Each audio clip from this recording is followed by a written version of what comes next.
नमस्कार दोस्तों, स्वागत है आपका हमारे चैनल पर। आज हम आपके लिए लाए हैं हिंदी के बहुत ही महत्वपूर्ण प्रश्न।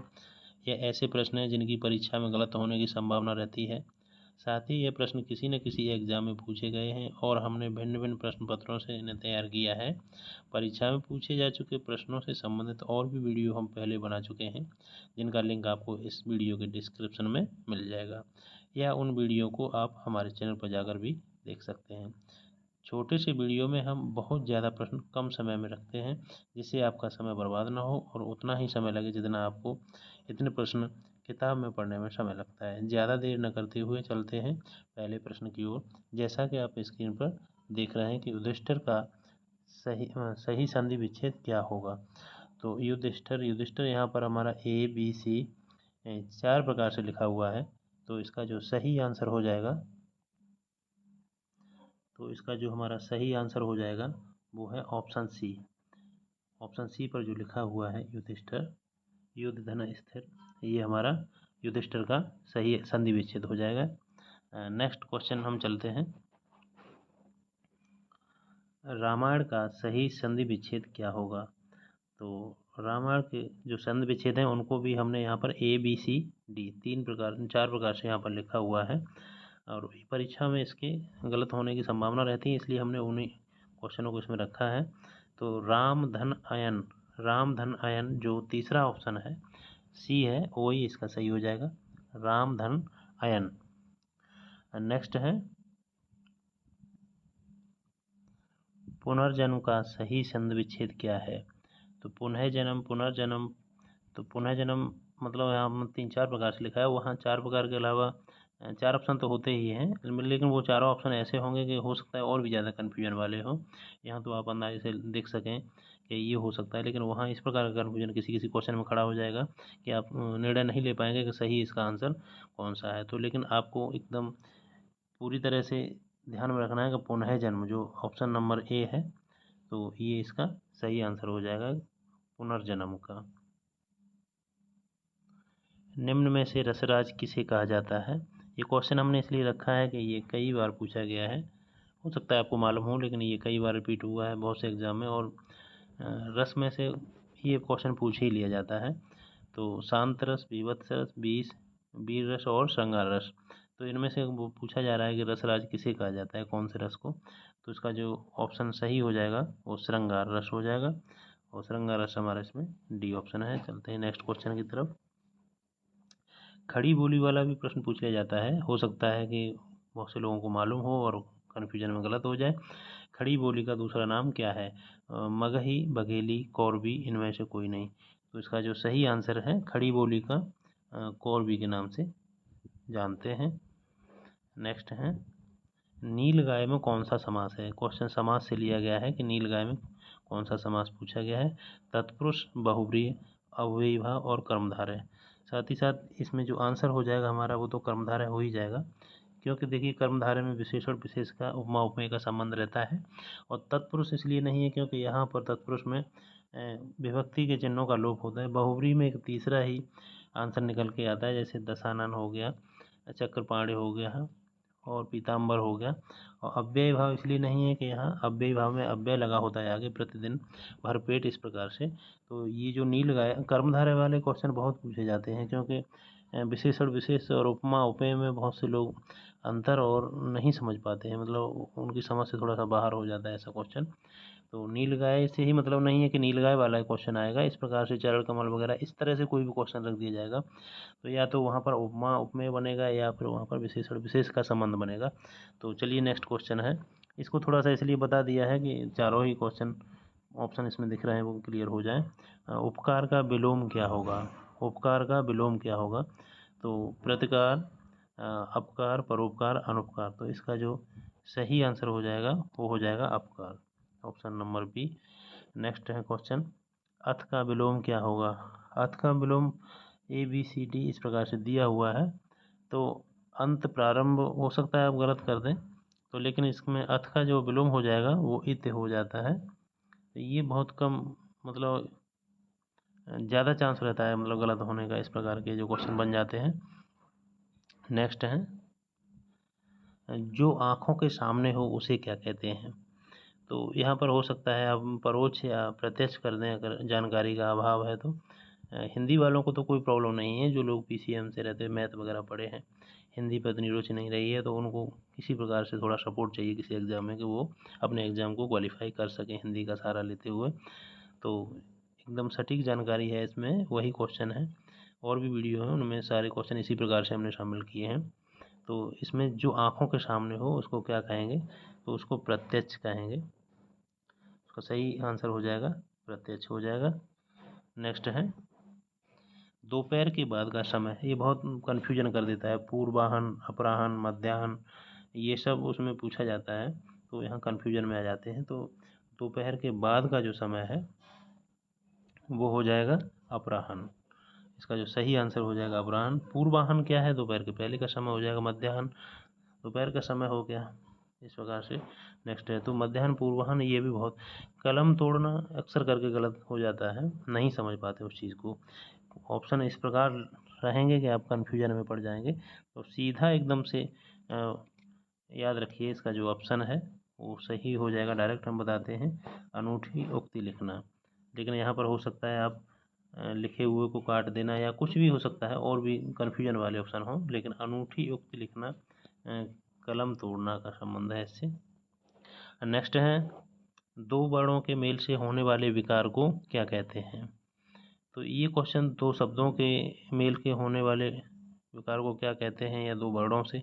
अगर वर्ड दिया हुआ है, अगर वर्ड है तो वहाँ पर आप कन्फ्यूजन में आएंगे कि समास कहें या संधि कहें।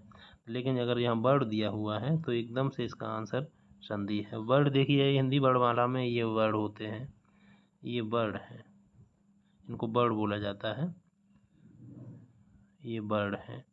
तो वर्णों के ध्वनियों पर ध्यान दिया जाता है संधि विच्छेद और संधि में। समास शब्दों से संबंधित है, शब्दों के मेल हो वहाँ पर ये ध्वनि, इस प्रकार से संधि का ध्यान नहीं दिया जाता समास में। तो दो वर्ण याद रखिए, दो वर्णों के मेल से संधि बनती है। निम्नलिखित में से सही वर्तनी कौन सी है। ये वर्तनी बहुत ज़्यादा गलत हो जाती है। पूजनीय 4 प्रकार से यहाँ लिखा रहेगा एग्जाम में, तो इसका जो सही आंसर हो जाएगा वो फर्स्ट हो जाएगा पूजनीय। नेक्स्ट है जिस पर विजय प्राप्त कर ली गई हो, अजय, विजित या पराजित। तो इसका जो सही आंसर हो जाएगा वो विजित हो जाएगा, सॉरी बी ऑप्शन हो जाएगा। निम्नलिखित में से सही वर्तनी का चयन कीजिए।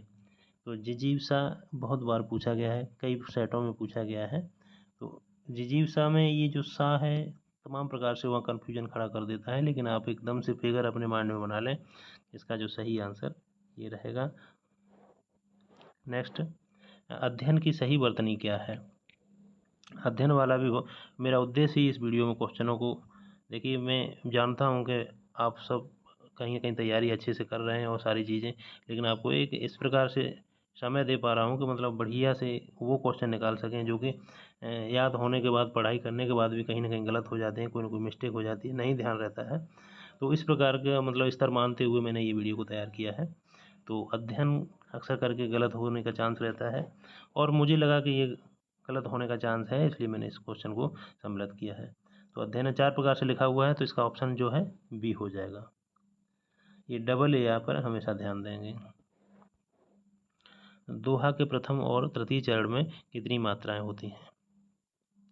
तो 20, 15, 13 और 12। दोहा का चरण देखिए, एक यहाँ से शुरू होगा, बीच में कोमा, 4 चरण जैसे रहेंगे दोहा। तो पहला और तीसरा, पहला ये हो गया, दूसरा, तीसरा और चौथा। तो प्रथम और तृतीय चरण में कितनी कितनी मात्राएं होती हैं, इन दोनों में पूछी गई हैं। तो इसमें क्या है कि 13 और इधर वाले में 11 और फिर इस वाले में 13 और फिर इस वाले में 11, 13, 11 और 13, 11।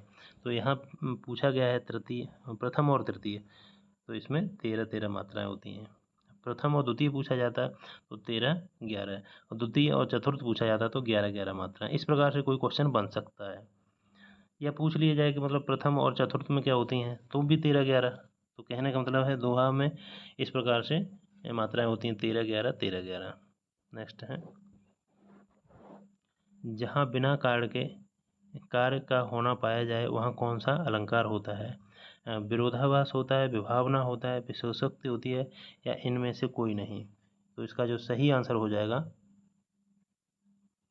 तो सही आंसर हो जाएगा इसका ऑप्शन नंबर बी, विभावना अलंकार हो जाएगा। इसका जो उदाहरण है, जैसे कि बिन पग चले सुने बिन काना, तो बिना कारण के ही कार्य हो जाता है, तो विभावना अलंकार होता है। नेक्स्ट है, अनाड़ी का तत्सम रूप क्या होता है? तत्सम और तद्भव पूछे जाते हैं तो अक्सर ये गलत ही हो जाता है। तो अनाड़ी वाला जो है एकदम से अलग है, अनार्य। अनार्य आपको देखने को मिलेगा ऑप्शन में।